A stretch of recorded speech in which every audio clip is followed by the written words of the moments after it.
اعوذ باللہ من الشیطان الرجیم، بسم اللہ الرحمن الرحیم۔ محترم سامعین و ناظرین، السلام علیکم ورحمۃ اللہ۔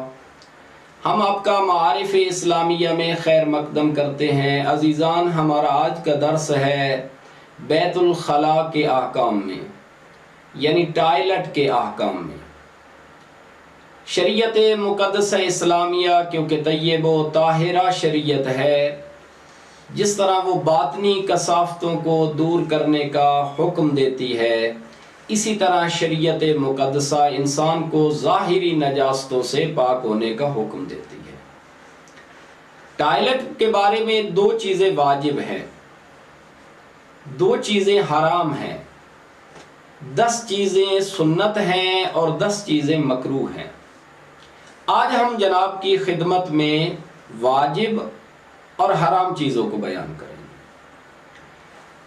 واجبات تخلی یعنی ٹائلٹ کے احکام میں جو چیز واجب ہے، اس میں سے پہلی یہ ہے کہ انسان ٹائلٹ میں یا جہاں بھی پیشاب اور پاخانہ کر رہا ہے، اپنی اگلی اور پچھلی شرمگاہ کو، دونوں شرمگاہوں کو ناظر محترم سے بچائے۔ ناظر محترم سے مراد ہے طفل ممیز، وہ بچہ جو اچھے اور برے کی تمیز رکھتا ہے، اس سے بھی شرمگاہ کو چھپائے، اور اس سے اوپر جتنے لوگ ہیں ان سے اپنی شرمگاہوں کو چھپائے، یہ واجب ہے۔ اور اس میں مرد اور عورت کے درمیان کوئی فرق نہیں ہے۔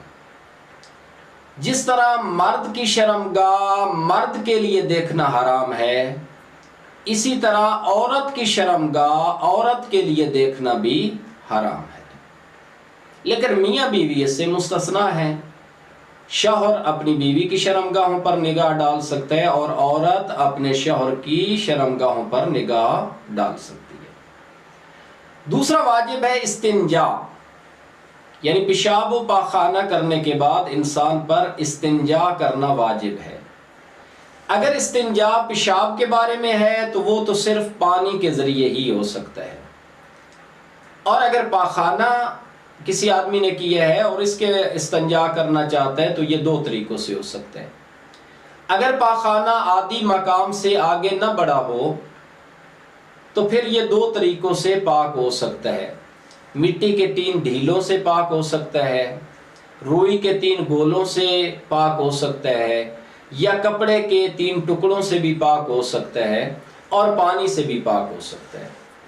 علماء فرماتے ہیں اس صورت میں بھی افضل یہ ہے کہ پانی استعمال کیا جائے، اور اس سے بھی اکمل یہ ہے کہ ڈھیلے بھی استعمال کیے جائیں اور پانی بھی استعمال کیا جائے۔ اور دوسرا یہ ہے کہ پاخانہ عادی مقام سے ادھر ادھر دوسری طرف لگ گیا ہے تو پھر وہاں پر ڈھیلے استعمال نہیں کر سکتا، بلکہ وہاں پر واجب ہے کہ پانی کو استعمال کرے، پانی سے پاک کرے۔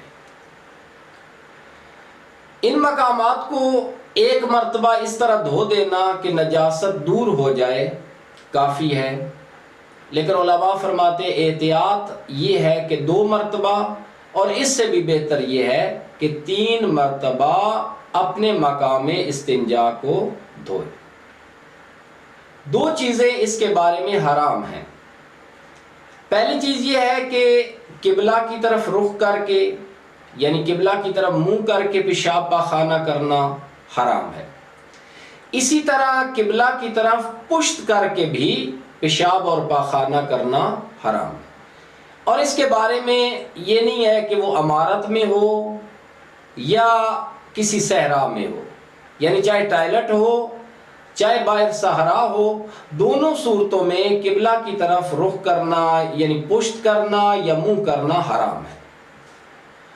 اور ایسی مساجد یا ایسے گھر، ایسے مقامات جہاں پر ٹائلٹ رو قبلہ بنے ہوئے ہوں، یعنی اگر ان ٹائلٹوں میں بیٹھے تو یا پشت قبلہ کی طرف ہوتی ہو یا منہ قبلہ کی طرف ہوتا ہو، تو ایسے ٹائلٹ میں بیٹھنا حرام ہے۔ ہاں، اگر انسان رخ پھیر لیتا ہے کہ اس کی پشت بھی قبلہ کی طرف نہیں ہوتی، اس کا منہ بھی قبلہ کی طرف نہیں ہوتا، تو پھر ایسے ٹائلٹ میں بیٹھنا حرام نہیں ہے۔ دوسرا، گوبر سے استنجا کرنا، ہڈی سے استنجا کرنا، روٹی سے استنجا کرنا، اس کے علاوہ ہر محترم چیز جو شریعت میں محترم قرار دی گئی ہے اس سے نجاست کو صاف کرنا حرام ہے۔ مثلا خاک شفا نعوذ باللہ، یا اوراق قرآنی ہیں، یا ایسے اوراق جن پر علوم دینیہ لکھی ہوئی ہے، ان کے ساتھ استنجا کرنا، اپنی مقام گندگی کو صاف کرنا، گندگیوں کو پاک کرنا حرام ہے، بلکہ علماء فرماتے موجب کفر ہے۔ یہ توہین قرآن کے زمرے میں آتا ہے، یہ مقدسات اسلامی کے توہین کے زمرے میں آتا ہے۔ لیکن ہڈی یا گوبر اور روٹی سے حرام ہے، یہ شریعت مقدسہ میں حرام قرار دیا گیا ہے۔ السلام علیکم ورحمۃ اللہ وبرکاتہ۔